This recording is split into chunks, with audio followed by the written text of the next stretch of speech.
Assalamualaikum warahmatullahi wabarakatuh. Selamat pagi, salam sejahtera, dan salam sehat untuk kita semuanya. Perkenalkan, saya dengan Siti Rusyanti, dosen pada Diploma 3 Kebidanan Politeknik Kesehatan Kementerian Kesehatan Banten. Video ini saya buat sebagai unjuk kerja saya dalam Tridharma Perguruan Tinggi bidang pengajaran. Salah satu mata kuliah yang saya ampu adalah mata kuliah asuhan kebidanan kehamilan.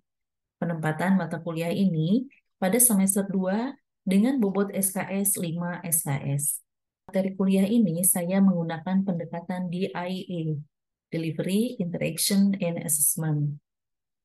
Rancangan pembelajaran mata kuliah ini saya susun bersama dengan tim berdasarkan capaian pembelajaran program studi Diploma 3 Kebidanan Politeknik Kesehatan Kemenkes Banten yang mendukung terbentuknya profil lulusan. Kemudian, capaian pembelajaran tersebut diturunkan ke dalam capaian pembelajaran mata kuliah atau CPMK. Berikut ini adalah deskripsi mata kuliah asuhan kebidanan kehamilan.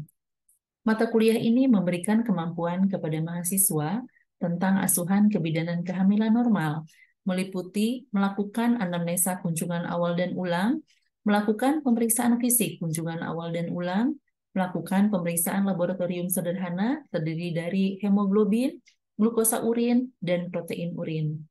Kemudian menghitung taksiran berat janin dengan metode Johnson-Taussig, memberikan KIY pada ibu hamil sesuai kebutuhan, memberikan imunisasi tetanus toksoid pada ibu hamil, melakukan pendokumentasian asuhan kehamilan, pengenalan tanda bahaya kehamilan. Tentu dalam memberikan asuhan kebidanan kehamilan ini juga memperhatikan prinsip pencegahan infeksi sesuai dengan kebutuhan ibu hamil, baik fisik, psikologis, dan seksual, serta persiapan sibling dan keluarga. Berikut ini adalah capaian pembelajaran yang terdiri dari 6 capaian pembelajaran. Dari capaian pembelajaran ini, selanjutnya diturunkan ke dalam capaian pembelajaran mata kuliah. Dari 9 capaian pembelajaran mata kuliah ini, selanjutnya diturunkan ke dalam sub-capaian pembelajaran mata kuliah, seperti yang dapat kita cermati pada layar ini. Di dalam melaksanakan pembelajaran, saya menggunakan prinsip student-centered learning dengan berbagai metode pembelajaran terdiri dari small group discussion, problem-based learning, case-based learning, dan untuk praktik menggunakan metode demonstrasi dan mini CX. Beberapa sumber pustaka digunakan di dalam proses pembelajaran mata kuliah asuhan kebidanan kehamilan ini, tentu terdiri dari buku ajar, textbook, dan juga jurnal-jurnal internasional dan nasional. Di dalam memberikan penilaian kepada mahasiswa, berikut ini bobot penilaian atau evaluasi yang telah kami susun, yaitu untuk ujian tengah semester diberikan bobot 20%, ujian akhir semester 20%, tugas 27%, dan praktikum 33%. Bobot penilaian ini pun sudah disampaikan sejak awal kontrak program sebelum perkuliahan dimulai pada awal semester. Di dalam proses pembelajaran, berikut ini salah satu learning management system yang saya gunakan, yaitu Virtual Learning Center Poltekkes Kemenkes Banten atau disingkat VLab. Pada menu-menu yang terdapat pada VLab ini, tentu saya dapat mengupload bahan ajar, kemudian memberikan tugas kepada mahasiswa, baik itu tugas mandiri maupun tugas kelompok.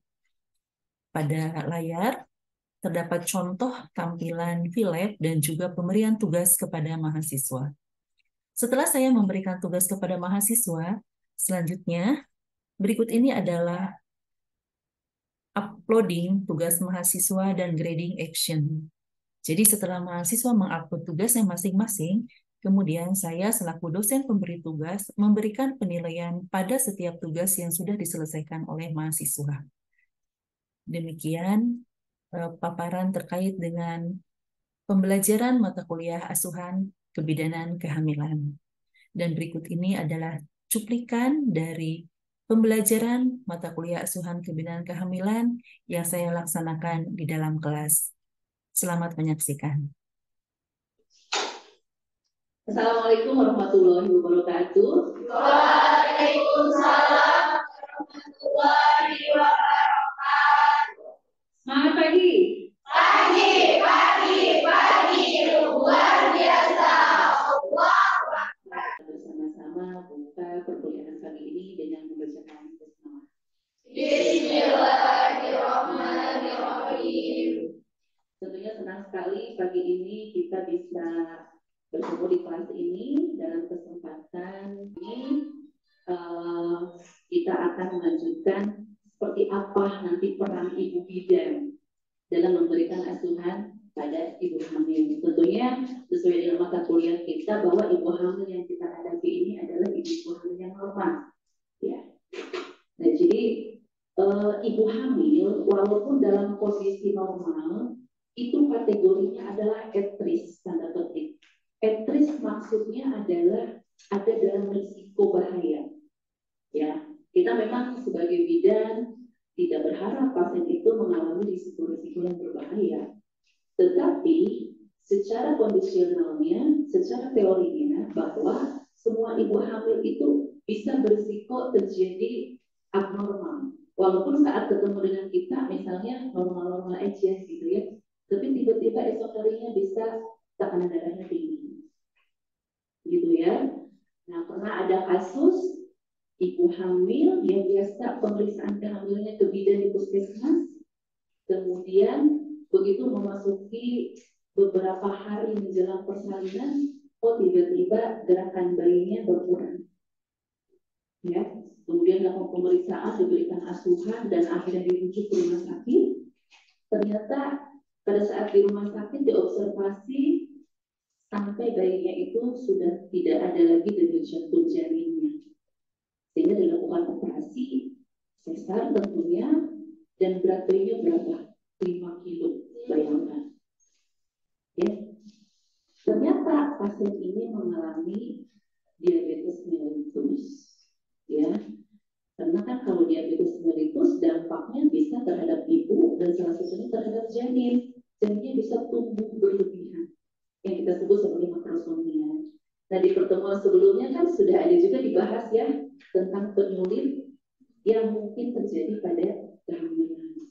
Nah, oleh karena itu pada pagi ini kita akan melanjutkan perkuliahan mata kuliah kehamilan ini mengenai bagaimana sih gitu ya upaya-upaya promotif dan preventif pada asuhan kehamilan.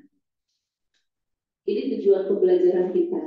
Jadi setelah perkuliahan hari ini diharapkan nanti mahasiswa dapat mengidentifikasi upaya-upaya promotif dan preventif terkait dengan asuhan kebidanan kehamilan.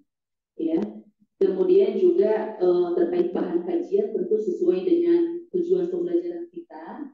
Jadi bahan kajiannya terkait dengan upaya-upaya promotif dan preventif. Ya.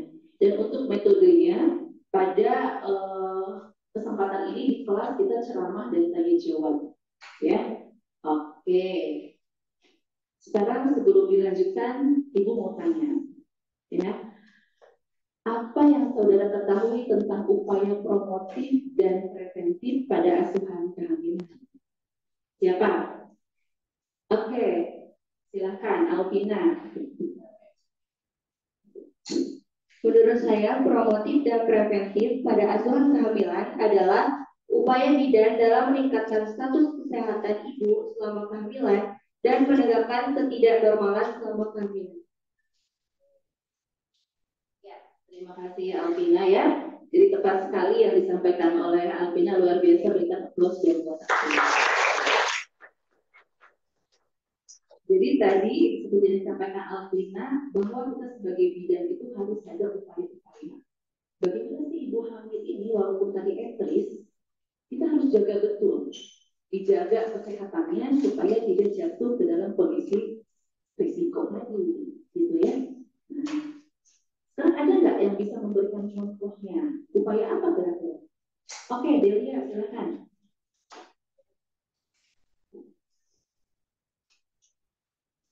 Menurut saya, contoh upaya promotif dan preventif pada asuhan kehamilan itu, upaya promotifnya misalnya penyuluhan tentang kehamilan kepada ibu hamil. Terus upaya preventifnya itu pemberian tablet FE kepada ibu hamil dan remaja agar mengurangi akibat anemia. Ya, terima kasih ya, Delia. Applause dulu dong untuk Delia. Jadi yang disampaikan Delia itu contoh-contohnya ya, di antara contoh upaya yang nantinya harus kita lakukan kepada ibu hamil supaya mereka tetap sehat dalam menjalankan kehamilan. Bagaimana nanti peran kita memberikan penyuluhan tadi ya, edukasi misalnya tentang makanan dan lain sebagainya ya. Kalau dikaitkan dengan contoh di awal, kalau dia pola makannya bagus, insya Allah nggak akan jatuh ke dalam kondisi tadi misalnya kelebihan berat badan yang akhirnya jatuh pada diabetes mellitus dan lain sebagainya. Kemudian tentang zat besi juga ya, tadi dia menyampaikan betapa pentingnya zat besi. Nah, itu ya di antaranya. Oke, terima kasih. Sekarang kita lihat nih selengkapnya. Nah, ini dia upaya-upaya promotif dan preventif inti yang harus kita berikan kepada pasien kita, kepada ibu hamil. Tadi dia sudah menyampaikan tablet zat besi, betul ya, tablet FE di sini. Kemudian asam folat, penjelasannya bagaimana nanti kita lihat satu-satu ya. Kunjungan kehamilan rutin juga merupakan upaya promotif dan preventif tentunya. Ya. Lalu pola makan dan gizi ibu hamil. Tadi berarti nanti yang bisa kita lakukan adalah pemberian edukasi gitu ya atau penyuluhan. Kemudian mekanika tubuh bagaimana ya, dan juga terkait dengan senam hamil ini juga bisa membantu menjaga kualitas hidup ibu selama kehamilannya. Oke, sekarang kita lihat satu-satu ya. Terkait tablet FE. Tadi kenapa penting? Karena ya di Indonesia maupun di seluruh dunia permasalahan yang besar pada ibu hamil di antaranya adalah anemia, kekurangan zat besi. Apa sih bahayanya ini? IUGR, intrauterine growth retardation. Jadi janinnya itu mengalami gangguan pertumbuhan pada janin. Kemudian IUFD, intrauterine fetal death, ya, anemia juga dapat menyebabkan kematian janin di dalam kandungan. Lalu apalagi abortus, ibu-ibu hamil yang masih muda bisa terjadi keguguran karena kurang tadi ya, kurang darah ya, kurang zat besi di dalam darahnya. Kemudian cacat bawaan, BBLR, ya, berat badan akhir rendah. Nah, kalau ibu hamil normal, kita cukup berikan dosis 60 mg sehari. Tablet tambah darah ini tidak boleh dikonsumsi secara bersamaan dengan makanan ataupun minuman yang tinggi kafein. Kenapa? Karena akan mengurangi atau menghambat penyerapan absorpsi dari zat besi itu sendiri di dalam tubuh kita. Ya, yang disarankan itu air putih atau air minum yang mengandung vitamin C tinggi, misalnya jus jambu ini. Ya, kemudian selain tablet FE yang menjadi salah satu upaya promotif dan preventif dalam meningkatkan kesehatan ibu hamil ini adalah ini asam folat atau disebut juga vitamin B9. Ya, fungsinya untuk apa sih? Untuk pematangan sel, untuk mencegah cacat lahir pada otak dan saraf bayi. Ini penting juga, ya. Kemudian berapa dosisnya? Kecil sekali dosisnya yang dibutuhkan oleh pasien itu. Hanya 400 mikrogram per hari. Sebetulnya bisa juga diperoleh dari sumber makanan sehari-hari. Seperti dari buah-buahannya, di sini ada jeruk, brokoli, misalnya asparagus, sayur-sayurannya, ya. Dari buah alpukat juga bisa. Nah, ini kenapa penting? Karena kalau pasien mengalami kekurangan ya atau defisiensi dari asam folat ini sama bisa menyebabkan anemia juga. Tapi anemianya anemia megaloblastik. Kalau yang tadi kan anemia defisiensi zat besi ya, karena kurang zat besi. Tapi ada lagi anemia megaloblastik pada ibu hamil. Jadi nanti ada kelainan pada pembentukan sel darah merahnya sehingga dia tidak berfungsi normal. ya kalau kurang vitamin B9 ini. Sampai di sini ada yang mau ditanya dulu? Ada yang mau didiskusikan mungkin? Oke, ya, silahkan. Seperti yang telah Ibu jelaskan tadi mengenai tablet FE, bagaimana pemberian tablet FE kepada ibu hamil yang usia kehamilannya masih sangat muda dan juga sering muntah-muntah dan mual. Ada yang mau memberikan jawaban? Tetap diberikan atau tidak? Ya? Ya, betul. Ya. Jadi, kalau pasien mengalami muntah-muntah, kita tunda dulu pemberian tablet tambah darahnya. Karena tadi kan efek sampingnya ada mual muntah ya. Kalau pasien usia kehamilan biasanya baru 8 minggu, kan lagi mual-mual nggak seringnya. Ya, bahkan muntah. Jadi tidak akan efektif kalau tablet tambah darah tetap diberikan. Jadi tunda dulu sampai dengan kondisinya stabil. Biasanya kita lanjut terkait dengan upaya lain yang kita lakukan pada pasien, pada ibu hamil adalah ini. Betapa pentingnya kunjungan kehamilan. Artinya pasien itu harus melakukan antenatal care, begitu ya, dengan pola seperti ini. Jadi kita punya sekarang yang namanya Peraturan Menteri Kesehatan Nomor 21 Tahun 2021. Isinya diantaranya adalah bagaimana kunjungan kehamilan yang ideal, berapa banyak frekuensinya. Ini. Bahwa di trimester 1 ya, di usia kehamilan 1 sampai dengan 3 bulan, 1 kali ANC, 1 kali kunjungan, gitu ya. Dan idealnya dilakukan oleh dokter atau dokter obgyn, karena di sana harus dilakukan USG juga, comprehensive USG, untuk memastikan bahwa kondisi kehamilannya ini tidak ada kelainan. Itu tujuannya, gitu ya. Baru nanti di trimester kedua, ANC ini 2 kali ya dilakukan oleh bidan. Yang ketiga di sini di trimester 3 3 kali ANC-nya, dan 1 kalinya diharapkan oleh dokter lagi. Misalnya kalau dia 3 kali di trimester 3 ini, 1 kalinya oleh dokter obgyn ya atau dokter umum dengan dilakukan USG. Kenapa penting? Karena akan menghadapi persalinan. Kita cek lagi nih kesiapannya bagaimana, gitu ya, kondisi janinnya bagaimana. Dan 2 kalinya oleh bidan.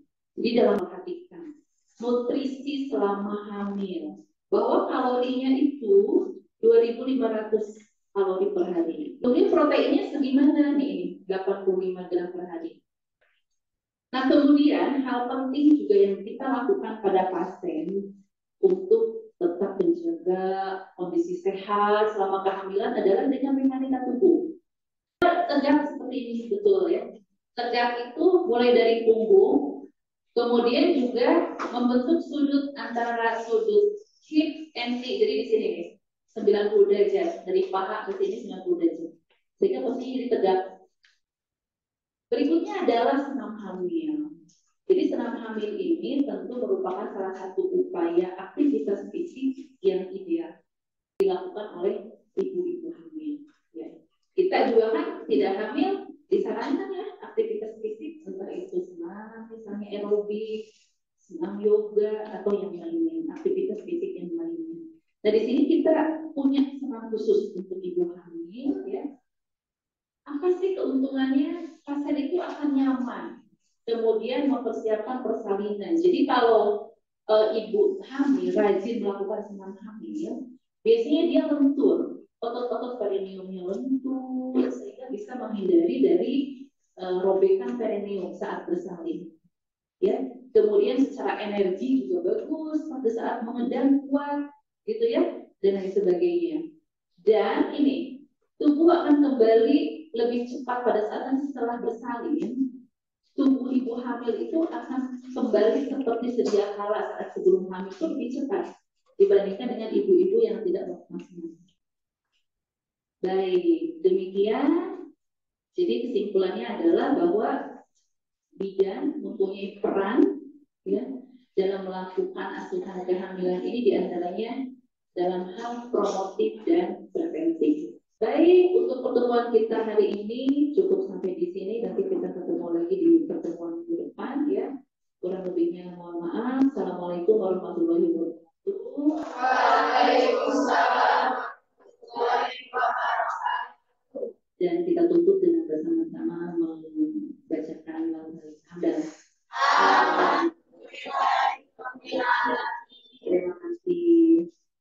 Demikian pemaparan deskripsi diri UKTPT bidang pengajaran saya.